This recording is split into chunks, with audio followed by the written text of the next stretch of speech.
Everybody, this is Vinay Draksharam. Hey everyone, hope you guys are safe and healthy. This is Vinay Draksharam, Senior Experience Design Strategist from UX Reactor. I've been in the design profession for more than 6 years now, predominantly as an experienced consultant trying to help organizations on their transformation journeys. What we have seen a lot of organizations currently cater on the deeper aspects of design, that's the design problems, the solutioning, the UIs. But there is a fundamental foundational need that is required to take a step back and look at a comprehensive journeys of the product, from an awareness to an advocacy, the whole 9 yards.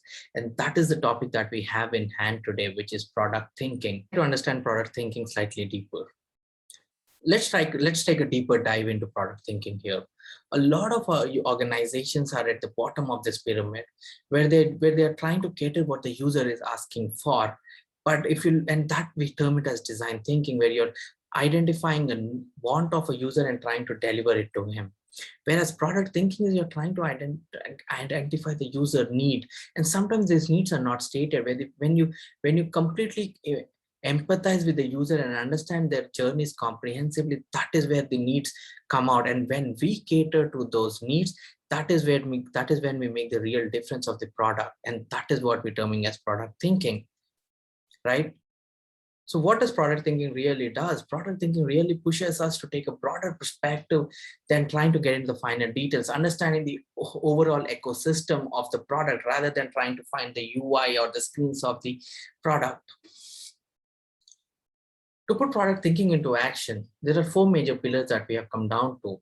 The first one is trying to identify the vision and the business objectives. How do you want to drive the differentiator of business? This can be achieved by doing stakeholder interviews, identifying the outcomes that your business want to achieve. The next major thing for any product is users and their journeys. Trying to map all the users across their journeys, as mentioned, from awareness to advocacy, across multiple departments, multiple domains, will give you a very good picture of the overall comprehensiveness of the product, right? We also have a process here called experience architecture, where you're able to map all of this onto a single map, and that gives a broader view of the entire ecosystem. We can talk about it as we go into deeper later on.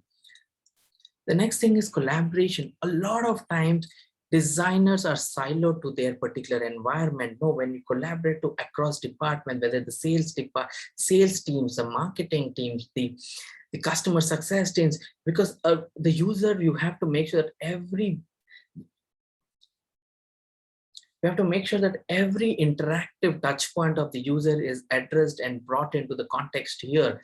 And that is what enriches the product experience. And the final thing, there has to be mindsets that has to be driven across the organization, across all the teams, which is systems thinking. How do you connect the overall system? How do you connect different users to their different experiences across different departments, across different modalities? When you bring all of that, that is systems thinking mindset. The next major thing is experience mindset. When you think about everything in terms of experience rather than thinking in terms of screens, that completely changes your perspective. When we can bring all of these things together, that is when you can achieve this product thinking approach, right? Designs there, because the last thing that I will leave you guys with is that you can build a lot of features to make it a good design, but to make a great product, you need a collection of experiences. And when you can bring in this product thinking mindset, that is when you can drive these experiences to come up with those great products. Thank you.